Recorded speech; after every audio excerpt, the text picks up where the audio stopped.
Hi Formula fans, welcome to this new video where I, Alina, hi nice to meet you, will rate the team's performance after the Saudi Arabian Grand Prix. Let's go!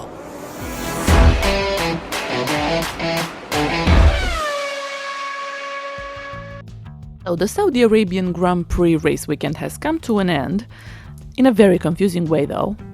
But that's the topic for another video, come on. We are here, actually I am here to rumble on about the teams and the score I gave them based on their performance during this weekend. Stay until the end of this video to find out who is the team that I liked the most during this weekend and who is the team that disappointed me the most. The team that didn't stand out to me personally this weekend is Williams. I mean, they were quite anonymous during this whole race weekend. Logan, I don't even know where he was. Alex tried but had some problems with the car, so poor Alex. Missed Saturday 2.0. I will give the Williams team a 6 out of 10 for their race weekend. It's okay. It's a 6.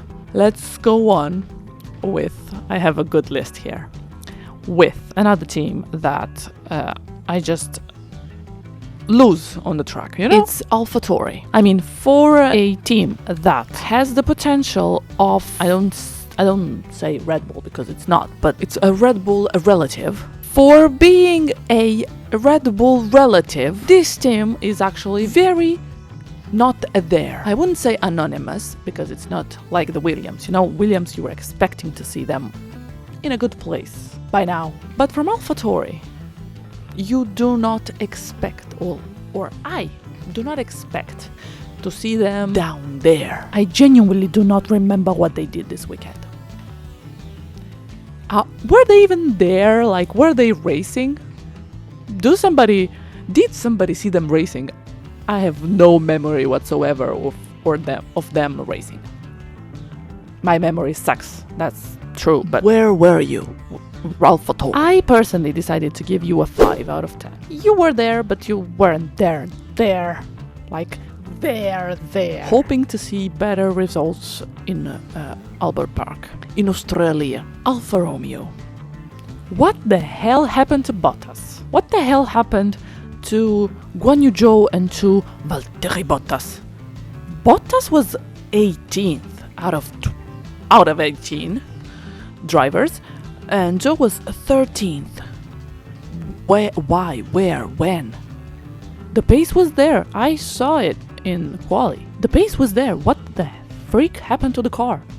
Or the drivers? I don't know. But I am rating the team, so my disappointment is very clear. 5 out of 10. 5. I was expecting speed, I was expecting quality, I was expecting points from you. Let's talk a bit about positives. Red Bull was perfect and lucky. Perfect because they did not mess up one pit stop, one strategy, one tire. Yes, the car had problems. The car has had problems, you know. During quali for Max, and during the race, Max said that they had problems. He felt that there was problems with the car, but they managed to get two Red Bull drivers on the podium. What more do you need? And the fastest lap. Yes, a luck was involved. That safety car was not necessary. That safety car was absolutely not necessary. So yes, a luck was involved on a Red Bull side, but they were perfect, like perfection. As I said in another video, in my previous video, they rarely make a mistake. A 10 out of 10. A 10 out of 10. Great job, Red Bull, great job. I know everybody's expecting, oh, isn't she talking about Ferrari? Well, yes I am. I gave Ferrari a 7 out of 10 for this weekend. And hear me out. I was thinking that maybe they could have a bit more courage, you know, to push that car. Yes, I get it. You have some reliability issues with the engine, and that's okay. You've already changed, actually, they have already changed the parts on the engine for Charles, and they got the penalty. And if I'm not mistaken, for Carlos as well. But they were not pushing. That Ferrari, those two Ferrari, were not pushing enough. I don't know if the team told the drivers to not fully push because something's missing, or if they just lied about the speed that they can carry.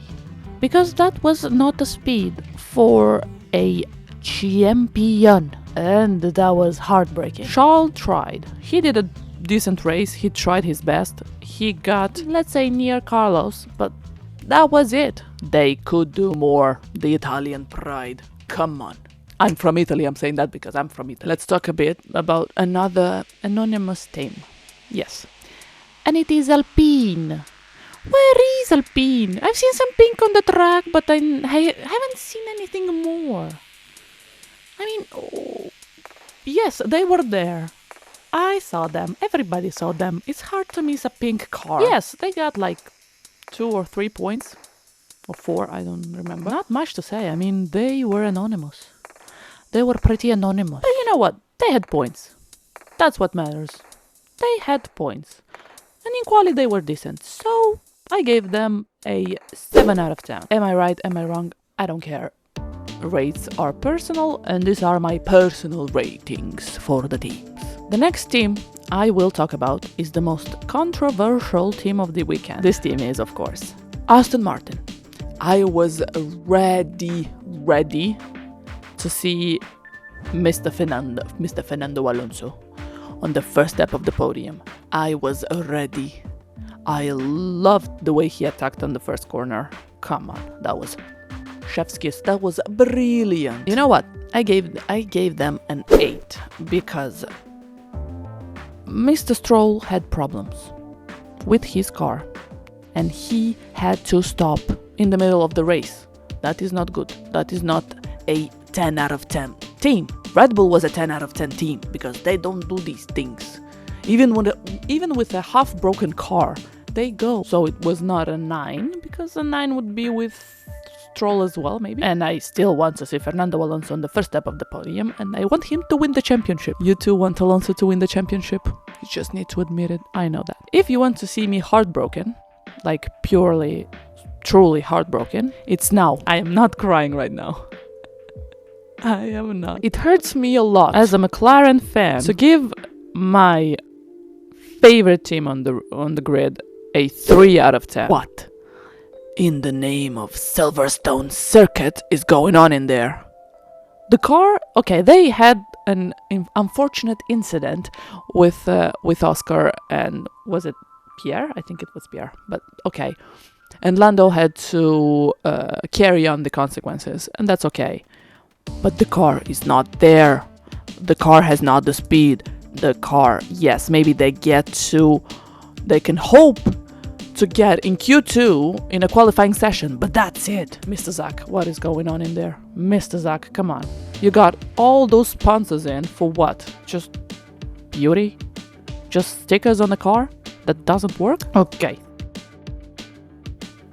Fan mode off. How can I forget? I mean, how? It's impossible to forget about Gunther Steiner and his team. I am happy to see Haas being in some competitive situations. They were there, but they tried. They got 1 point with Magnussen, so that's good. Great work. So you get a 6 out of 10. This is good. The last team that I need to talk about is Mercedes F1 team, of course. Come on. I like Mercedes F1 team. And I like also Red Bull. So don't come at me with, oh my god, you're a Mercedes fan. Oh my god, you're a Red Bull fan. I love all the teams, but my heart, my sweet little heart is papaya. Half papaya, half red. Mercedes did good. Mercedes is back. Yeah, it's very, very back. Mercedes is in the game. Mercedes is fighting, you know. They are fighting, they are back. They nearly had a podium. But the FIA was wrong about that, so Alonso got his podium back. But I mean, they were fast. They were there, they fought, and they conquered. So they get an 8 out of 10 for that. I loved to see George finally in there fighting. I love to see Lewis with George in there. So they are actually the third team that are fighting for a championship this year. I don't think they will get it, but they are fighting. Good job, Mercedes. Great results. Maybe in Australia you will get your podium. Who knows? An 8 out of 10 is very good. It's very, very good. If you don't agree with my ratings, write your own down below in the comment section, because I'm curious. I love different opinions. I love hearing about from different fans about their opinion on teams, drivers, team principles, cars, aerodynamics, basically anything that has to do with F1. Click that follow button, because I am looking for F1 friends. And I will see you in the next video.